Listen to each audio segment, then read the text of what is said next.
ముందుగా జై స్వరాజ్య టీవీ ప్రేక్షకులకు తెలుగు భాషా దినోత్సవ శుభాకాంక్షలు.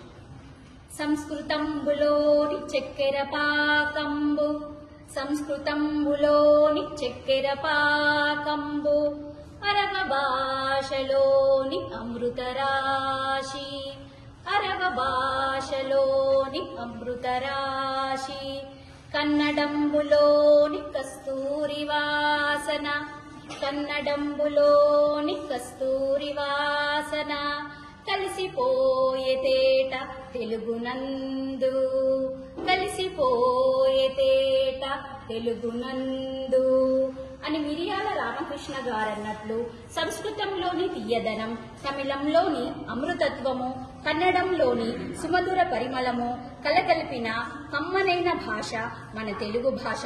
భారతదేశంలోని ప్రాచీన భాషల్లో తెలుగు భాష కూడా ఒకటి.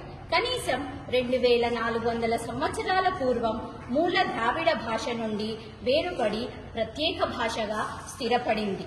క్రీస్తు పూర్వం మొదటి శకంలో శాతవాహనుల రాజుల పాలనలో రచించిన గాథా సప్తశతి గ్రంథంలో తెలుగు భాషా పదాలు ఉన్నట్లు చరిత్రకారులు గుర్తించారు. ప్రపంచంలోని ఏ దేశానికి వెళ్లినా తెలుగు వారు కనిపిస్తారనడంలో అతిశయోక్తి లేదు. 2011 జనాభా లెక్కల ప్రకారం 8.5 కోట్ల జనాభాలో తెలుగు భారతదేశంలో అత్యధికంగా మాట్లాడే భాషల్లో హిందీ, బెంగాలీ తరువాత 3వ స్థానంలో, ప్రపంచవ్యాప్తంగా 15వ స్థానంలో ఉంది.